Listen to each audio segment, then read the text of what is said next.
Asia ఖండంలోనే అతిపెద్ద చక్కెర పరిశ్రమ అది. అంతటి ప్రసిద్ధి చెందిన బోధన్ షుగర్ ఫ్యాక్టరీ చరిత్ర ఇక కాలగర్భంలో కలిసిపోనుందా?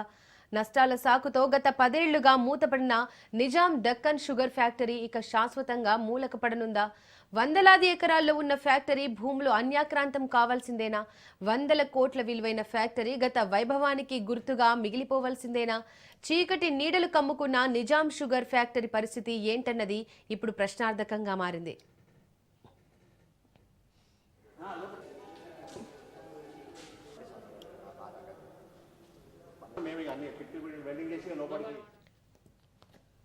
గత ప్రభుత్వ హయాంలో ఎంపీగా గెలిచిన 100 రోజుల్లో బోధన్ షుగర్ ఫ్యాక్టరీ తెరిపిస్తానని అప్పట్లో కల్వకుంట్ల కవిత హామీ ఇచ్చినా అప్పటి ప్రభుత్వం ఆ హామీని నెరవేర్చలేదు. 2 ఏళ్ల క్రితం అసెంబ్లీ ఎన్నికల సమయంలో అధికారంలోకి రాగానే చక్కెర ఫ్యాక్టరీని తెరిపిస్తామని సీఎం రేవంత్ రెడ్డి జిల్లా ప్రజలకు హామీ ఇచ్చారు. రేవంత్ రెడ్డి హామీని నమ్మి బోధన్ ఎమ్మెల్యేగా సుదర్శన్ రెడ్డిని ఇక్కడి ప్రజలు గెలిపించి అసెంబ్లీకి పంపించారు. అయితే 2 ఏళ్లు పూర్తి కాబోతున్న బోధన్ ఫ్యాక్టరీ గేట్లు తెరుచుకోలేదు. సరికదా ఇక ఫ్యాక్టరీని మర్చిపోవాల్సిందేననే సంకేతాలు టీపీసీసీ చీఫ్ మహేష్ కుమార్ గౌడ్తో పాటు ప్రభుత్వ సలహాదారు స్థానిక ఎమ్మెల్యే సుదర్శన్ రెడ్డి ఇస్తున్నారు.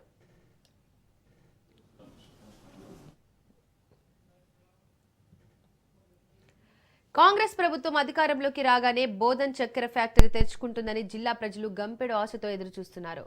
ఫ్యాక్టరీ తెరిపించడం సుదర్శన్ రెడ్డి వల్లే సాధ్యమని అంతా భావించారు.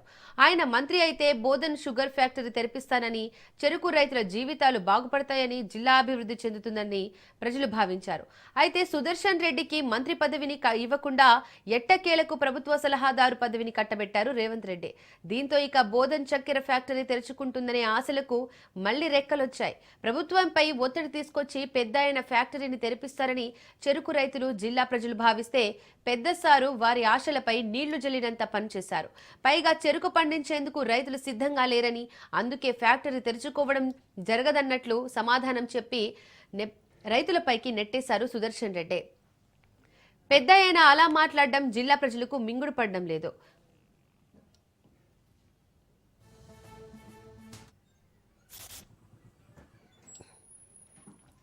మొత్తానికి ఫ్యాక్టరీని తెరిపించే ఉద్దేశం లేకే ప్రభుత్వ సలహాదారు సుదర్శన్ రెడ్డి నెపాన్ని చెరుకు రైతులపైకి నెట్టేశారనే అభిప్రాయాలు కూడా వ్యక్తమవుతున్నాయి. చెరుకును పండించేందుకు రైతులు ముందుకు రావడం లేదని, ఫ్యాక్టరీ తెరిపించడం సాధ్యం కాదని చెప్పి తప్పించుకునే ప్రయత్నం చేస్తున్నారనే ఆరోపణలు వినిపిస్తున్నాయి. మొత్తానికి సుదర్శన్ రెడ్డి వ్యవహారం జిల్లా ప్రజలకు మాత్రం మింగుడు పడడం లేదు.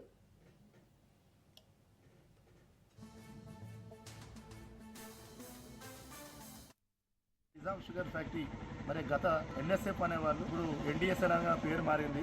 4951గా ఆంధ్ర పాలకులు మరి చంద్రబాబు నాయుడు గారు మరి జాయింట్ వెంచర్ పేర వాళ్లకు అప్పగించడం జరిగింది ప్రైవేట్ యాజమాన్యానికి. ఆ రోజు కూడా మన స్థానిక ఎమ్మెల్యే సుదర్శన్ రెడ్డి గారే మరి ఎమ్మెల్యేగా ఉండే, అప్పుడు బాన్స్వాడ మరి పోచారం శ్రీనివాసరెడ్డి గారు మంత్రిగా కొనసాగారు.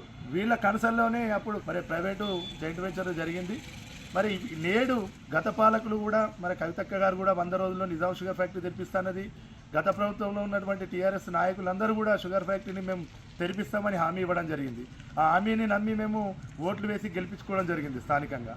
అదేవిధంగా గతంలో ప్రభుత్వం ఇట్లా ఆగుంటే ఈ ప్రభుత్వం రాగానే మరి ఎలక్షన్లో భాగంగా నిజాం షుగర్స్ను మేము తెరిపిస్తాం ఖచ్చితంగా అని రేవంత్ రెడ్డి గారు నిజామాబాద్లో మరి చెప్పడం జరిగింది. సుదర్శన్ రెడ్డి గారు కూడా చెప్పడం జరిగింది. మరి సుదర్శన్ రెడ్డి గారు నేటికి గెలిచి 2 సంవత్సరాలు ముగుస్తున్నా కూడా మరి నిజాం షుగర్స్ మీద ఒక అడుగు కూడా ముందుకు పడకపోవడం చాలా బాధాకరం. కార్మికులు కానీ కర్షకులు కానీ ఎదురు చూస్తున్నారు. రైతులు ఇంట్రెస్ట్ లేదని మరి ప్రభుత్వం చెప్తుంది. మీరు షుగర్ ఫ్యాక్టరీకి మరి ఏం చేస్తున్నారని ఒక అడుగు లేకుండా మరి రైతులు నమ్మి ఎలా వేస్తారని మేము ప్రశ్నిస్తున్నాము. చీకటి రోజు నిజాం షుగర్ ఫ్యాక్టరీలకు, ఎందుకంటే మంచిగా నడుస్తున్న షుగర్ ఫ్యాక్టరీలు ఈ బోధంతో పాటు మెదకు మరియు మెట్పల్లి ఫ్యాక్టరీ కూడా మూతపడ్డాయి. 23/12/2015 అన్యాయంగా అక్రమంగా ఇది మూసేశారు. జాయింట్ వెంచర్ ఇటు ప్రభుత్వం కలిసి 51% యాజమాన్యం, 49% గవర్నమెంట్ కలిసి ఒక విద్రోహ చర్య మా కార్మికుల మీద రుద్దారు. ఇది చాలా అన్యాయం, శోచనీయం. ఆ రోజు నుంచి ఇటు యాజమాన్యం కానీ ఇటు ప్రభుత్వం కానీ పట్టించుకోలేదు. మరి 1930 షురువైన ఈ యొక్క నిజాం షుగర్ ఫ్యాక్టరీ ఆసియాలో అతిపెద్ద ఫ్యాక్టరీ మరి ఎన్నడూ బంద్ కాలేదు. టీఆర్ఎస్ ప్రభుత్వంలో మరి బంద్ అయింది. 10 సంవత్సరాలు వాళ్ళు కాలయాపన చేశారు. మరి ఈ కాంగ్రెస్ ప్రభుత్వం వచ్చి 2 సంవత్సరాలు అయింది. ఒక కమిటీ వేశారు, పునరుద్ధరణ కమిటీ అని వేశారు. 6 నెలల్లో ఫుల్ఫిల్ చేస్తా అన్నారు. మరి 6 నెలలు అయిపోలేదా మీకు? మరి ఇప్పుడు టీఆర్ఎస్ ప్రభుత్వం మీద నిందేశారు, మీకు ఓట్లాడికి హక్కు లేదు వాళ్ళు అన్నారు. మరి మీరేం చేశారు 2 సంవత్సరాల నుంచి అని నేను అడుగుతున్నా. మా ఎమ్మెల్యే సుదర్శన్ రెడ్డి అడుగుతున్నా, మీరు ప్రజాప్రతినిధి, కార్మికులను పట్టించుకునే అవసరం మీకు లేదా? మా ఓట్లే మీకు కావాలన్నా? మీకు సీట్లే ముఖ్యమా? ఈ రోజు దాకా మా కార్మికులు తోటి నాయకులు 50 మంది చనిపోయారు, ఆకలితో చనిపోయారు. ఇవి యాజమాన్య హత్యలు, ప్రభుత్వ